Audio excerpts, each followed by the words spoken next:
Praise the lord అందరికీ గట్టిగా చెప్పండి, ప్రైజ్ ది లార్డ్ అని. చేరి వచ్చిన మీ అందరిని బట్టి నేను ప్రభువుకు వందనాలు చెల్లిస్తూ ఉంటున్నాను. మరి ఒకసారి సియోను మందిర ఆధ్వర్యంలో ప్రతి శుక్రవారం యొక్క ఫేవరెట్ సాంగ్స్ కార్యక్రమము, ప్రార్థనాంశాలు, అంతేకాకుండా వాక్య సందేశం కూడా ఈ సంవత్సరం ప్రత్యేకంగా సంఘానికి ప్రభు ఇచ్చిన వాగ్దానం. ఈ గ్రంథం, ప్రకటన గ్రంథం 22వ అధ్యాయం 7వ వచనములో ఈ గ్రంథములోని ప్రవచన వాక్యములను గ్రహించువారు ధన్యులు అన్నమాట. ధన్యులు అంటే ఇంగ్లీష్లో బ్లెస్సెడ్ పీపుల్ అని. ఎవరు ధన్యులు అంటే ఆయన ప్రవచన వాక్యములను గ్రహించువారు, లేదా దేవుని వాక్యాన్ని గ్రహించువారు ధన్యులు అన్న మాట మనకు కనిపిస్తూ ఉంది. ఈవెన్ కోవిడ్ టైంలో కూడా మనం ఈ కార్యక్రమాలు జరిగిస్తూ వచ్చాం. కోవిడ్ టైంలో 700 దినాలు ప్రతిదినం ఉండేది, పాటలు ఉండేది, వాక్యం ఉండేది, ప్రార్థన ఉండేది. వాక్యం ద్వారా ఎంతగానో ఆ సమయంలో ప్రభు సంఘాన్ని బలపరిచాడు. కొత్త నిబంధనలో ఉండే సువార్తలే కావచ్చు, అపోజిడైన పౌలు రాసిన పత్రికలే కావచ్చు, పేతురు భక్తుడు రాసిన పత్రిక, యూదా రాసిన, ఇవన్నీ ఆ కోవిడ్ టైంలో 700 దినాలు అవన్నీ మనం ధ్యానిస్తూ వచ్చాం. అంతేకాకుండా దైవజనులు అనురోధ్ గారు ప్రకటన గ్రంథం మీద కూడా వారు ధ్యానం ఇస్తూ వచ్చారు. మరి ఈ వాక్య సందేశాన్ని ప్రత్యేకంగా మరి సియోను మందిరంలో మరి పరిచయ సేవకులుగా ఉంటున్న వారు పాస్టర్ రూబెన్ గారు, పాస్టర్ డేవిడ్ పర్దేశ్ గారు, నేను ఈ యొక్క ప్రామిస్ మీదనే సందేశాలు ఇస్తూ వచ్చాం. ఇంకా ఆఖరిగా ఉంటే ఇంకొక 4 మాసాలు కదా, 4 మాసాలు, ఒక్కొక్క మాసంలో 4 శుక్రవారాలు అనుకున్నా 16 సందేశాలే ఇక ఇవ్వడం జరుగుతూ ఉంటుంది, లేదా ఒక 14 సందేశాలు. కాబట్టి శుక్రవారం మర్చిపోవద్దండి.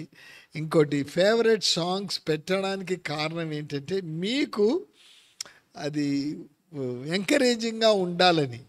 కావాలంటే పాటలన్నీ మేమే సెలెక్ట్ చేసుకొని పాడవచ్చు, కానీ మీకు ఇష్టమైన పాటలు పాడితే అది మీకు ఎంకరేజింగ్గా ఉంటుంది.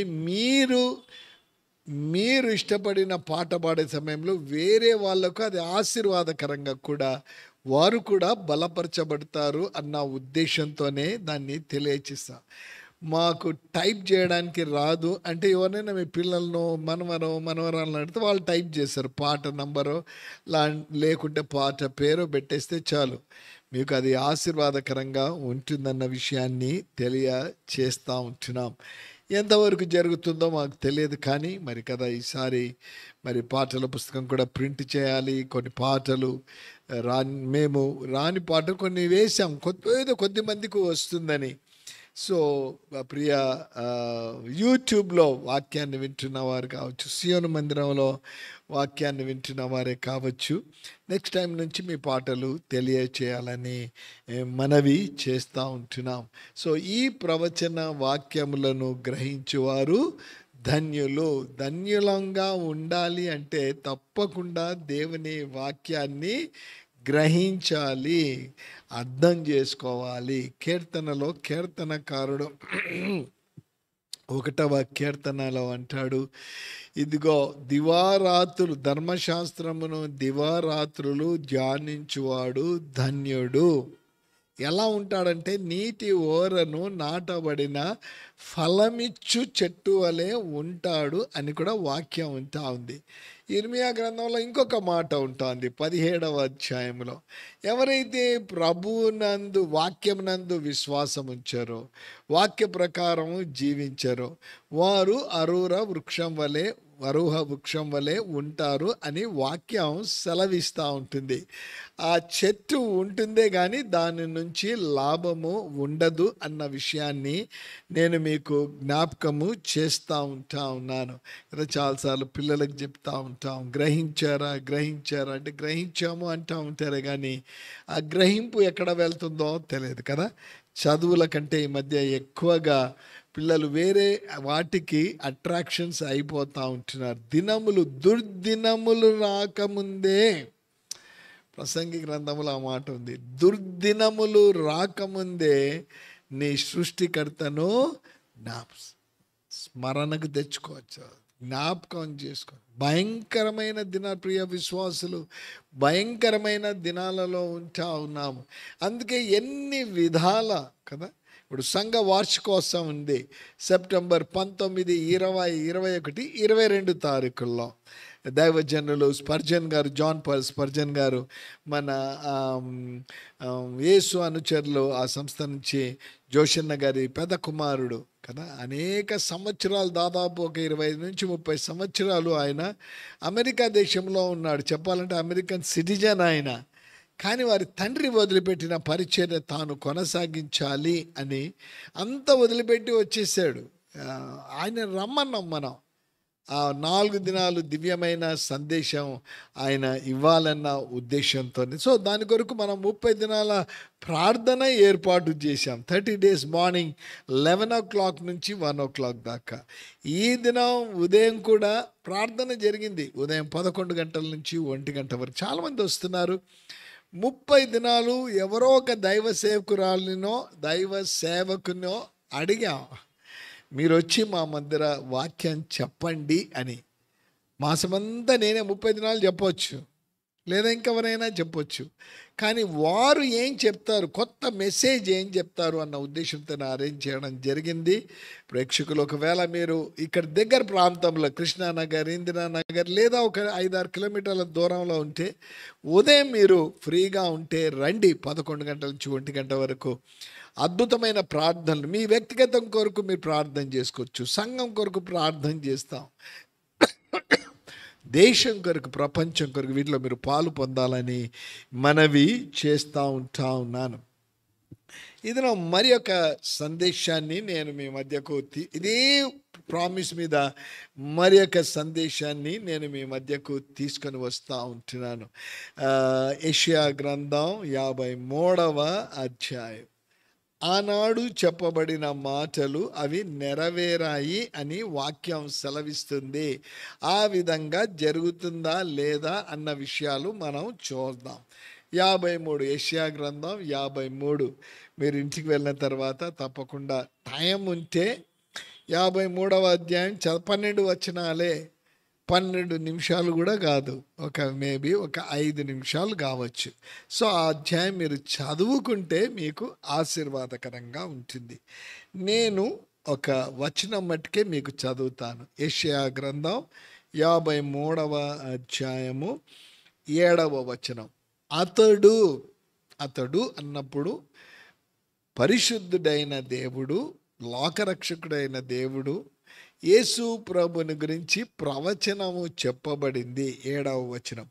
అతడు దౌర్జన్యము నొందెను, బాధింపబడినను అతడు నోరు తెరవలేదు.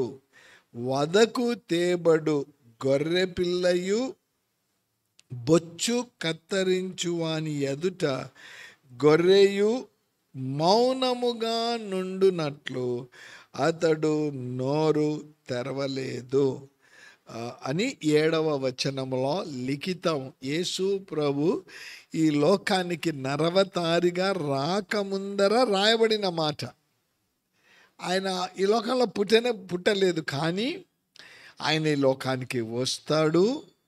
ఈ లోకానికి వచ్చి మానవాళి కొరకు జీవిస్తాడు, అద్భుతాలు చేస్తాడు, ఆశ్చర్యక్రియలు చేస్తాడు, చనిపోయిన వారిని కూడా లేవనెత్తుతాడు. వీటన్నిటికంటే ఆయన వచ్చి మానవాళికి రక్షణ కల్పించి మానవుని పరలోకానికి చేరాలన్న ఉద్దేశంతో ఆయన రానై ఉంటున్నాడు. వచ్చినప్పుడు ఆయన పరిస్థితి ఏంటిది అనేది యెషయా భక్తుడు 53వ అధ్యాయంలో లిఖితం చేయించి ఉంచాడు. అవి స్పష్టంగా నెరవేర్చబడ్డాయి, జరిగినాయి. అందుకే యోహాను భక్తుడు అంటాడు, ఈ గ్రంథములోని ప్రవచన వాక్యాలు మీరు గ్రహించగలిగితే మీరు ధన్యులైతారు అని. వాక్యాన్ని గ్రహించితేనే ధన్యులమైతే ఇక ప్రభువునే మన జీవితంలో కలిగి ఉంటే ఇంకెంత ధన్యులంగా ఉంటాం. సియోను మందిర ఆధ్వర్యంలో బ్రాంచ్ చర్చెస్ ఉన్నాయి, దాదాపు ఒక 9 బ్రాంచ్ చర్చెస్ ఉన్నాయి. చిత్రపురి కాలనీలు అందరూ ఫిలిం వాళ్ళే ఉంటారు అక్కడ కాలనీ, అందుకే దానికి చిత్రపురి కాలనీ అని పెట్టారు. అక్కడ బ్రాంచ్ ఉంది, అక్కడ వాళ్ళు ఇక్కడికి దూరం అని రాలేకపోతున్నారు. అక్కడనే మొదలు పెట్టాం. దాదాపు ఒక 40-45 మంది పైనే వస్తారు. వారి 10వ వార్షికోత్సవం ఉంటే మీరు 10 దినాలు ప్రేయర్ చేయండి. ప్రతి దినం వారు కలిసి ప్రార్థన చేస్తూ ఉన్నారు, కలిసి వాక్యాన్ని వింటూ ఉన్నారు, కలిసి ప్రభువుని స్తుతిస్తూ ఉన్నారు. కారణం ఏంటంటే ఎప్పుడైతే దేవుని వాక్కులను మనము గ్రహిస్తామో, ఆ వాక్య ప్రకారము జీవిస్తామో ధన్యులమైతామని వాక్యం సెలవిస్తుంది. ఎలా ధన్యులమైతాము అంటే చాలా ఉన్నాయి. ఎటువంటి ధన్యతలు ప్రభు మనకు ఇవ్వనయింటా ఉన్నాడన్న విషయాలు కూడా మనకు కనిపిస్తున్నాయి. సో ఇప్పుడు యెషయా గ్రంథంలో యేసు ప్రభు ఈ లోకములో జన్మించకముందు 700 సంవత్సరాల క్రితమే అది లిఖితము చేయబడి ఉంటా ఉంది. ఇర్మియాతో ప్రభు ఒక మాట అంటాడు చూడండి. ఇర్మియా గ్రంథం మొదటి అధ్యాయం, ఇర్మియా గ్రంథం మొదటి అధ్యాయము 2వ వచనంలో ఏముందంటే, ఆమోను కుమారుడైన యోషియా యూదాకు రాజై ఉండగా అతని ఏలుబడి 13వ సంవత్సరమునకు యెహోవా వాక్కు ఇర్మియాకు ప్రత్యక్షమాయెను. ఏమంటా ఉన్నాడు ఇర్మియాను గురించి? రండి 4-5 వచనంలో యెహోవా వాక్కు ఇర్మియా అంటున్నాడు, నాకు ప్రత్యక్షమై ఇలాగూ సెలవిచ్చాను, గర్భములో నేను నిన్ను రూపింపక మునుపే నిన్నెరిగి తిని, నీవు గర్భము నుండి బయలు పడక మునుపే నేను నిన్ను ప్రతిష్ఠించి తిని, జనములకు ప్రవక్తగా నిన్ను నియమించి తిని. ఒక వ్యక్తిని గురించి ప్రభు అంటా ఉన్నాడు, ఇర్మియా ఇప్పుడైతే నీవు ఉన్నావు, కానీ నువ్వు తల్లి గర్భములో నీవు రూపింపబడక మునిపే నేను నిన్ను ఎరిగి ఉన్నాను. ప్రియ విశ్వాసులు, తల్లి గర్భములో నీవు రూపింపబడక మునిపే ఆయన నిన్ను నన్ను ఎరిగిన దేవుడిగా ఉన్నాడు. నీవు తల్లి గర్భములో ఎలా పుట్టాలి, నీ జీవితం ఏ విధంగా ఉంటుంది, నీ ప్రవర్తన ఏ విధంగా ఉంటుంది, నీవు జీవితంలో ఎలా ఇవన్నీ ఆయన ఎరిగిన దేవుడిగా ఉంటున్నాడు. కాబట్టి ఆ ప్రభువు మాట ప్రకారం నీవు నేను కొనసాగుతూ ఉంటే ధన్యులమైపోతాం. చాలాసార్లు మన సొంత తలంపుల ప్రకారం తలస్తూ దేవుని తలంపులు మర్చిపోయే వారంగా ఉంటున్నాం. కానీ దేవుని తలంపు ప్రకారం మనము చేస్తూ ఉంటే ఎలా ధన్యులమైపోతాము అంటే, ఆయన ఏదైతే మన జీవితంలో చేయాలనుకుంటున్నాడో వాటిని ఆయన చేసే గొప్ప దేవుడు. మోషే భక్తుడు కీర్తన రాస్తూ 91 కీర్తనలో ఒకే ఒక మాట ఉంది 14లో, అతడు నన్ను ప్రేమించుచున్నాడు గనుక అన్న మాట. ఎప్పుడైతే ప్రభు మాటలు గైకొంటామో, ఎప్పుడైతే ప్రభువుని ప్రేమిస్తామో నీవు నేను ధన్యులము అవుతామని దేవుని వాక్యం సెలవిస్తూ ఉంటుంది. యెషయా గ్రంథం 53వ అధ్యాయము యేసు లోకానికి రాకముందే 7వ వచనములో, అతడు దౌర్జన్యము నందుతాడు, బాధింపబడతాడు, అయినా నోరు తెరవడు అన్న మాట లిఖితం చేయబడింది. వదకు తేబడు గొర్రె పిల్ల బొచ్చు కత్తిరించు వాని ఎదుట గొర్రెయు మౌనముగా నుండినట్లు అతడు నోరు ఇది యేసు ప్రభు లోకానికి రాకముందే లిఖితం చేయబడిందట. 2 సంవత్సరాల క్రితం మేము అమెరికా దేశంలో ఉన్నప్పుడు ఆ గొర్రెలు అవన్నీ ఉండే దగ్గర మేము అక్కడికి వెళ్ళడం జరిగింది. ఎవరో తీసుకొని వెళ్ళారు. అక్కడికి వెళ్ళినప్పుడు చాలా వందల్లో ఉంచా ఉన్నాయి గొర్రెలు. ఆ గొర్రెను లోపలికి తీసుకుపోతా ఉంటే అది ఏమీ మాట్లాడటం లేదు. అక్కడ ఒక మిషన్ పెట్టారు.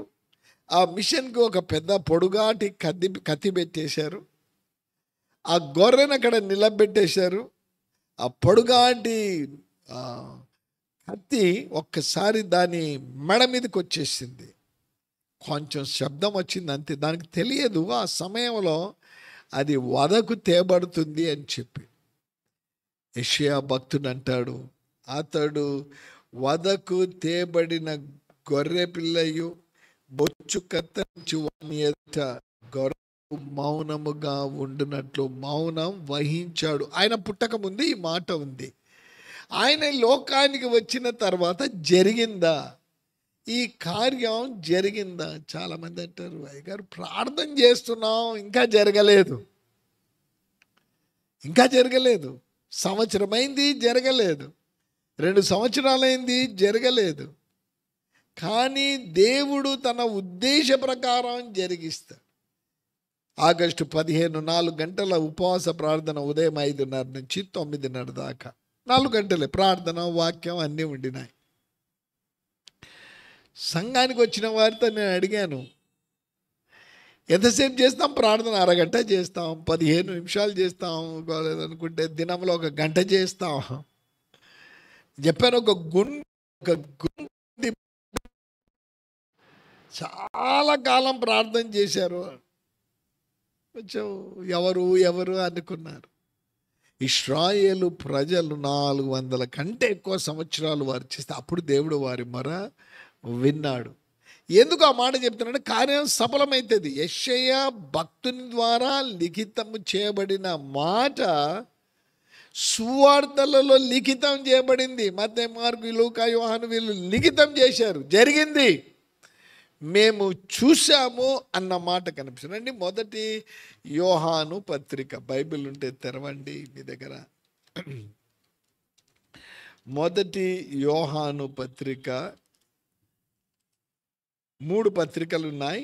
మొదటి పత్రిక, మొదటి అధ్యాయము. నేను మీకు చదువుతాను. జీవవాక్యమును గూర్చినది ఆది నుండి ఏది ఉండెనో మేమేది వింటిమో, కన్నులారా ఏది చూచితిమో, ఏది నిదానించి కనుగొంటిమో, మా చేతులు దేనిని తాకి చూచెనో అది మీకు తెలియచేయుచున్నాము.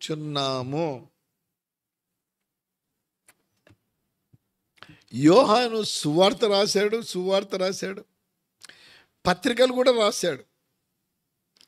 యెషయా గ్రంథములో ఏదైతే లిఖితము చేయబడిందో అది మేము సాక్షాత్తు చూసాం, వాటిని అది మీకు తెలియజేయుచున్నాము. యోహాను భక్తుడు మేము చూసాము, అవే మీకు చెప్తా ఉన్నాం. యోహాను భక్తుడు చూశాడు, చెప్పాడు. ఆ మాటలు దైవ సేవకునిగా నేను తెలియజేయడం జరుగుతూ ఉంటుంది.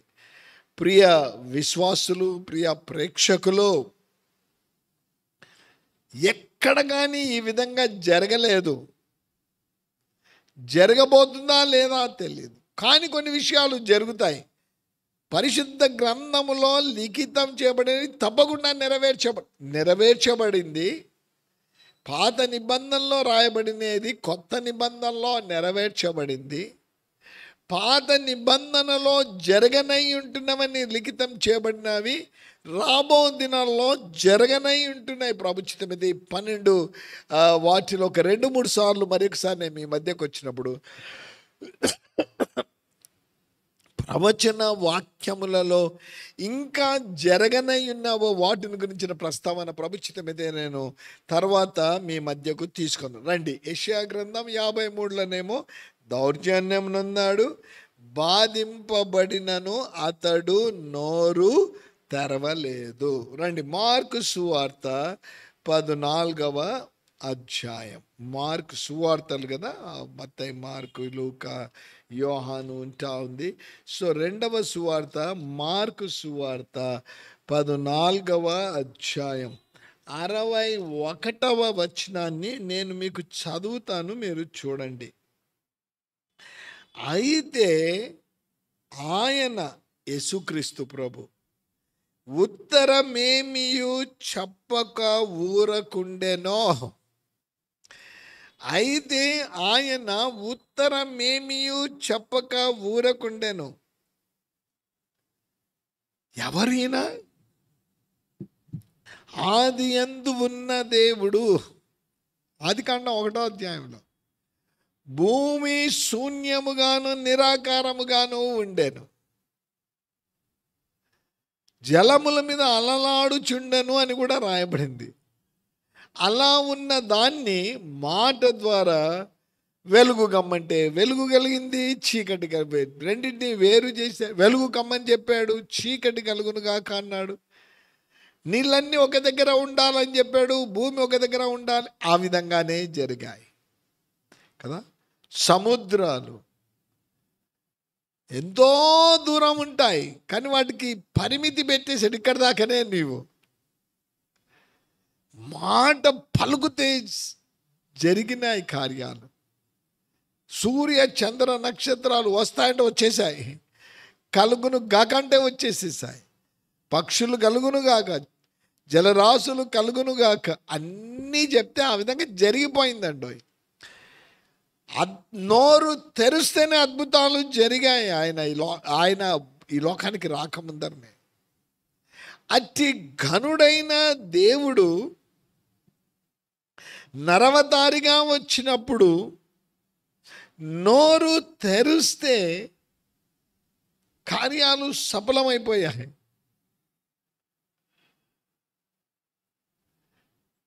అస్వస్థతలో ఉన్నవారు ఆయన దగ్గరికి వస్తే స్వస్థత, నోరు తెరిస్తే వచ్చేసింది మాటలు. ప్రియ విశ్వాసులు, ఆనాడు మౌనం వహించాడు. ప్రవచనములు నెరవేరునట్లు కొత్త నిబంధనలో మౌనం వహించాడు. ఎవరు ఈ మౌనం వహించిన వ్యక్తి అంటే, ఇదే సువార్తల్లో లిఖితం చేయబడి ఉంటుంది. ఆయన యొక్క గొప్ప కార్యాలు వివరించలేమని కూడా వాక్యం సెలవిస్తూ ఉంటుంది. అక్కచెల్లెలు వచ్చేసారు, నీవు ఇక్కడ ఉండింటే మా సోదరుడు చనిపోయేవాడు కాదయ్యా, వాడు చనిపోయేవాడు కాదు. యేసు అంటాడు, ఎక్కడ పెట్టారు? ఆయన కూడా ఏడ్చాడు, ఎక్కడ పెట్టారు? అయ్యా 4 దినాలైంది, కంపు వాసన వస్తూ ఉంటుంది, దగ్గరికి పోలేము. ఒక చీఫ్ మినిస్టర్ చనిపోయాడు, ఎక్కడ ఏ సంగతులు చెప్పను. ఆయన చనిపోతే పెద్ద స్టేడియంలో పెట్టారు. ఆయన కుటుంబకులు వచ్చి ఎలా వచ్చారంటే, ముఖాన్ని, వారి నోటికి, ముక్కుకు ఈ హ్యాండ్ కర్చీఫ్స్లు పెట్టుకొని వచ్చారు. అప్పటికే ఆ మృతదేహానికి సెంటులు గింటలు పూశారు కూడా, అయినా వారు ముక్కుకు ఆ వాసన తట్టుకోలేమని. ఆ ఇద్దరు అక్క చెల్లెలు అంటున్నారు, వద్దు, కంపు వాసన కొడితే 4 దినాలైంది. ఎక్కడ పెట్టారు? అదిగో అక్కడ. నోరు తెరిచాడు. పాత నిబంధనలోనేమో ఆయన మౌనం వహించాడు, నోరు తెరవలేదు. ఆయన ఈ లోకానికి నరవతారిగా వచ్చి మానవుని రక్షించడానికి వస్తే దూషించారు. అప్పటికి అందరికీ తెలుసు, ఆయన నోరు తెరిస్తేనే లాజరు బయటికి వచ్చేసాడని. ఆయన నోరు తెరిస్తేనే పక్షవాయు గలవాడు పరుపెత్తుకొని వాడు పరిగెత్తాడు అని ఎరిగి ఉండి కూడా ఆయన మీద నిందలు మోపితే మౌనం వహించాడు. కారణం, ప్రవచనాలు నెరవేరునట్లు నీవు నేను పాప విముక్తి పొందడానికి ఆయన మౌనము వహించెను అని బైబిల్లో లిఖితము చేయబడి ఉంటుంది. రండి, మత్తయి సువార్త 27వ అధ్యాయం. మత్తయి సువార్త 27వ అధ్యాయం 27వ వచనం నుంచి యాక్చువల్గా మనం చదువుకుంటూ వెళ్ళాలి. 27వ వచనం నుంచి 44వ వచనం వరకు. కానీ సమయము మనకు చాలా తక్కువగా ఉంటా ఉంది. ఇంటికి వెళ్ళిన తర్వాత మీరు చదువుకోండి. ఏం చేశారు? అలా చేస్తే కూడా మౌనం వహించాడు. 27వ అధ్యాయం 27వ వచనం. అప్పుడు అధిపతి యొక్క సైనికులు యేసును అధికార మందిరంలోనికి తీసుకొని పోయి ఆయన యొద్ద సైనికులనందరినీ సమకూర్చి వారు ఆయన వస్త్రములు తీసివేసి ఆయనకు ఎర్రని అంగీ తొలగించి ముండ్ల కిరీటము అల్లి ఆయన తలకు పెట్టి ఒక రెల్లు ఆయన కుడి చేతిలో నుంచి ఆయన ఎదుట మోకాళ్ళుని, యూదుల రాజా నీకు శుభమని ఆయనను అపహసించిరి. ఆయన మీద ఉమివేసి ఆ రెల్లును తీసుకొని దానితో ఆయనను తల మీద కొట్టిరి. ఆయనను అపహసించిన తరువాత ఆయన మీదనున్న అంగి తీసివేసి ఆయన వస్త్రములు ఆయనకు తొడిగించి సిలువ వేయుటకు ఆయనను తీసుకొని పోయిరి. ఏమేం చేశారో మనం చూసాం. ఎవరు? మానవాళిని రక్షించడానికి వచ్చిన వ్యక్తి.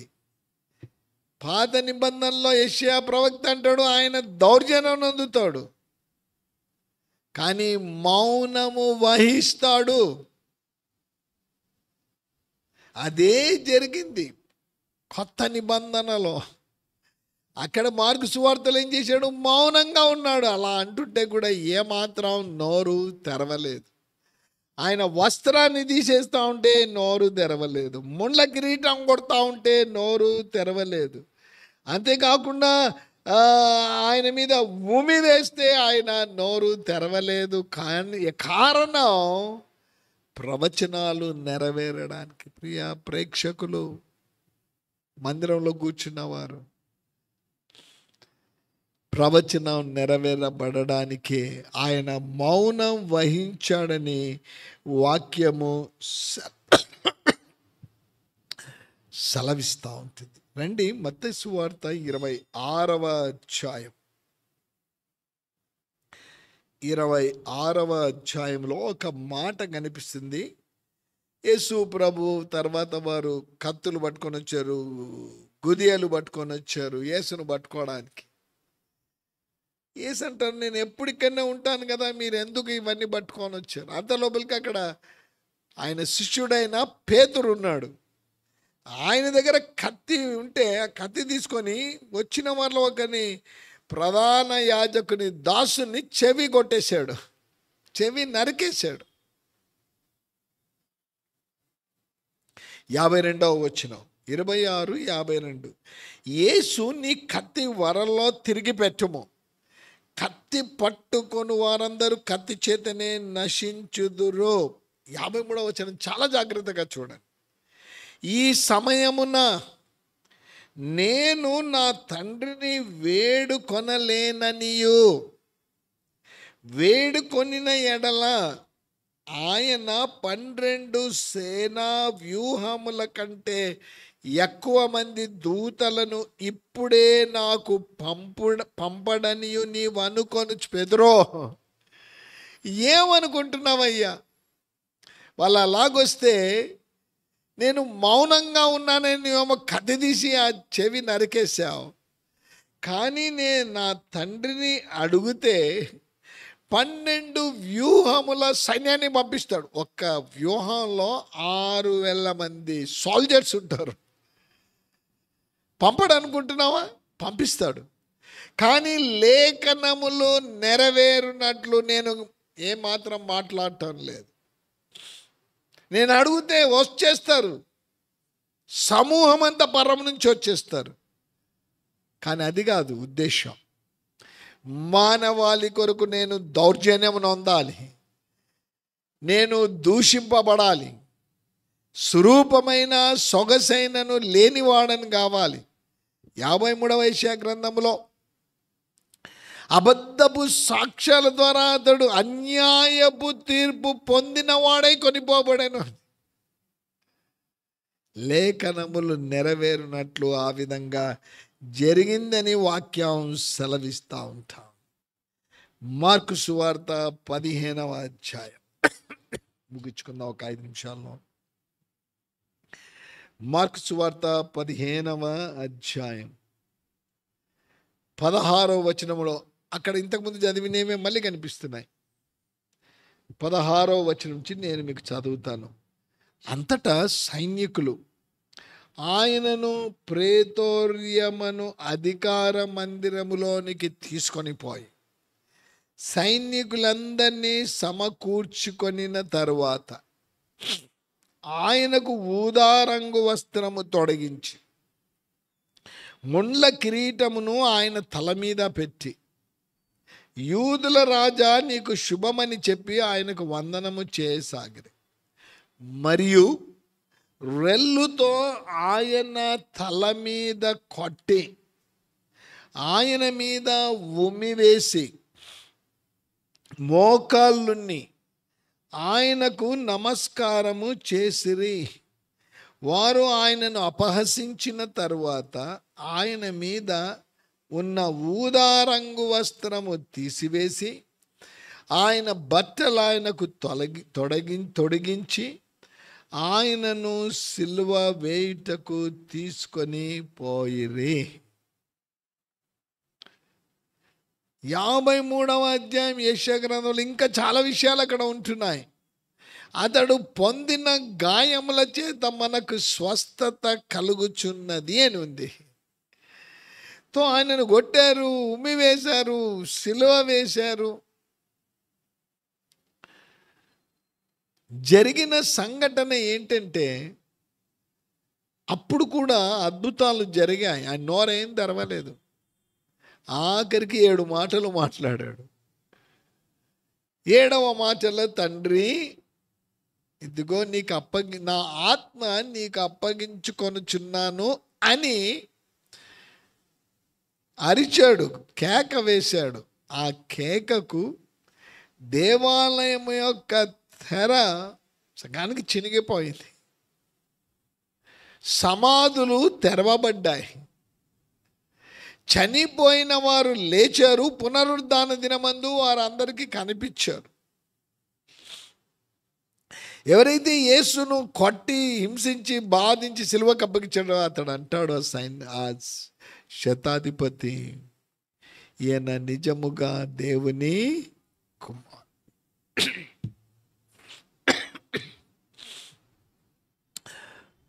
ప్రియ విశ్వాసులు,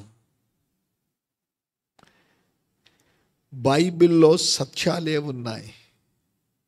బైబిల్లో పాత నిబంధనలో లిఖితం చేయబడిన విషయాలు నూతన నిబంధనలో నెరవేర్చబడ్డాయి. కొన్ని నెరవేర్చబడనై ఉన్నాయి. ఇవి విని విడిచిపెడితేనేమో లాభం లేదు. విని గ్రహించి ఆ విధంగా నీవు నేను ఒకవేళ జీవిస్తే ప్రభు కార్యాలను సఫలం చేసే దేవుడిగా ఉంటా ఉన్నాడు. నమ్ముతున్నావా? ప్రవచన వాక్యాలు ఏదో రాశారు అనుకుంటున్నావా? యెషయా భక్తుని ద్వారా ప్రభు లిఖితం చేయించాడు.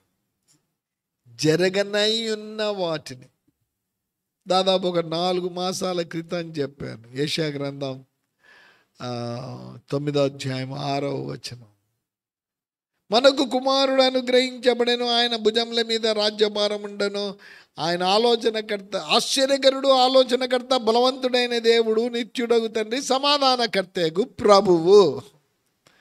నెరవేర్చబడిందా? నెరవేర్చబడిందా లేదా? నెరవేర్చబడింది. కన్యక గర్భము ధరించి, యెషయా గ్రంథం 7:14, కుమారుని కనున ఆయనకి ఇమ్మానుయేలు పేరు పెట్టబడు. మత్తయి సువార్తలో ఉందా ఆ మాట? మత్తయి సువార్తలో అతనికి ఇమ్మానుయేలు అని పేరు పెట్టమని లిఖితం చేయబడింది. కాబట్టి పరిశుద్ధ లేఖనాలు గ్రహించువాడు ధన్యుడు. ఈ దినము ధన్యురాలు కావాలనుకుంటున్నావా? ధన్యుడవు కావాలనుకుంటున్నావా? ప్రభువుతో కలిసి జీవించాలని ఆశ, అది కూడా నెరవేరుతుంది. ఒక దేవుడు మనుషులతో కలిసి జీవిస్తే నెరవేరుతుంది. అది జరగాలని ఆశిస్తూ ఉన్నావా? బంగారు వీధులలో తిరగాలని ఆశిస్తున్నావా? నీతి కిరీటం ధరించి, జీవ కిరీటం ధరించి పరిశుద్ధుల సహవాసంలో ఉండాలని ఆశిస్తున్నావా?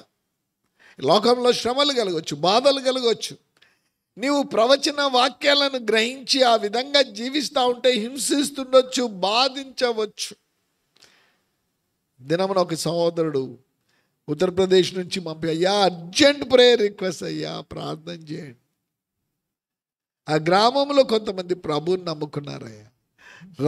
రాత్రి వెళ్ళిపోయారు. వాళ్ళ కొట్టడం, హింసించడం, వారి ఎముకలు కూడా విరిచివేశారు. కానీ వారు యేసు మాటలే వింటామంటున్నారు. ప్రవచన వాక్యాలు నెరవేరుతాయని వారు ఇష్టంతో ప్రార్థించండి. వారి ఎముకలు ఇరగొట్టేశారు. వస్తాయి శ్రమలు, కానీ ప్రవచనాలు నెరవేర్చబడతాయి. 22వ ప్రకటన గ్రంథం 7వ వచనం, ఇదిగో త్వరగా వస్తాను. నేను వస్తాను కాబట్టి ప్రవచన వాక్యాలు మీరు గ్రహిస్తే ధన్యులు అని ప్రభు సెలవిచ్చాడు. గ్రహిస్తున్నావా? అలా జీవిస్తున్నావా? ఆ విధంగా జీవించాలని ఆశ కలిగి ఉన్నావా? ప్రభువా, నేను ప్రవచన వాక్యాలు గ్రహించడానికి నీ కృప దయచేయి. ఆ విధంగా జీవించడానికి నీ కృప దయచేయి. ఒక దినము ప్రవచనాలు నెరవేరుతాయి. నిత్యత్వంలో నీతో కూడా ఉంటానని ప్రవచనాలు నెరవేర్చబడనై ఉంటున్నాయి. నిరీక్షణతో ఉండడానికి నీ కృప దయచేయంటే జీవితంలో ప్రభు తప్పకుండా అవి మన జీవితాల్లో నెరవేరుస్తాడు. ప్రార్థన చేసుకుందాం, తలలు వంచుదాం.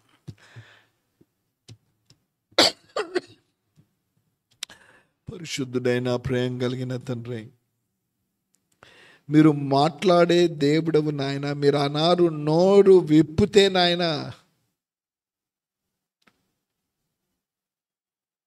వెలుగు చీకటి వేరుపరచబడ్డాయి. నోరు విప్పితే నాయన సూర్య చంద్ర నక్షత్రాలు వచ్చేసాయి.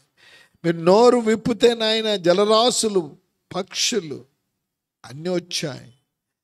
కానీ మానవుని కొరకు మీరు నోరు విప్పలేదు నాయన. మానవుని మీ స్వరూపంలో చేద్దామని తలంచి ఆ విధంగా చేస్తాడు. మానవుడు మీకు విరోధంగా పాపం చేస్తే ప్రవచనాలు నెరవేరినట్లు యెషయా భక్తుడు అంటాడు, దౌర్జన్యం అన్నాడు, నోరు తెరవలేదని. సువార్తికులు రాశారు, అవును నిజంగా మీరు ఈ లోకానికి వచ్చినప్పుడు నోరు తెరవలేదు, మౌనం వహించారు. సిలువలో ఆ 7 మాటలు మాట్లాడటమును బట్టి ప్రభా కార్యాలు సఫలమైపోయాయి. ఎందరైతే ఏదైనా వాక్యానికి స్పందించి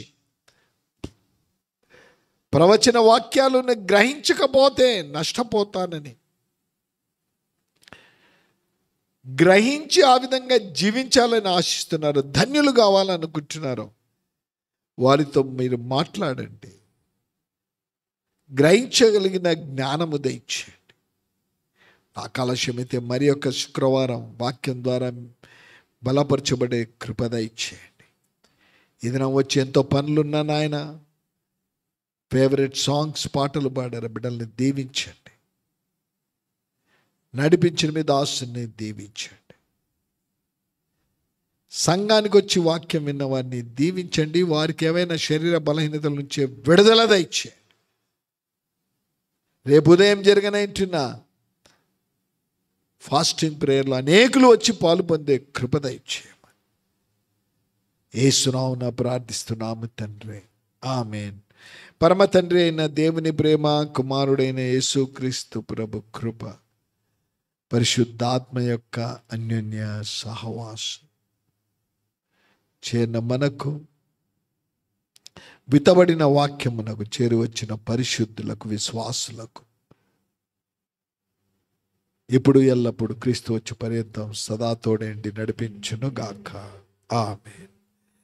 ప్రైజ్ ది లార్డ్. ప్రభు మిమ్మల్ని అందరినీ దీవించును గాక.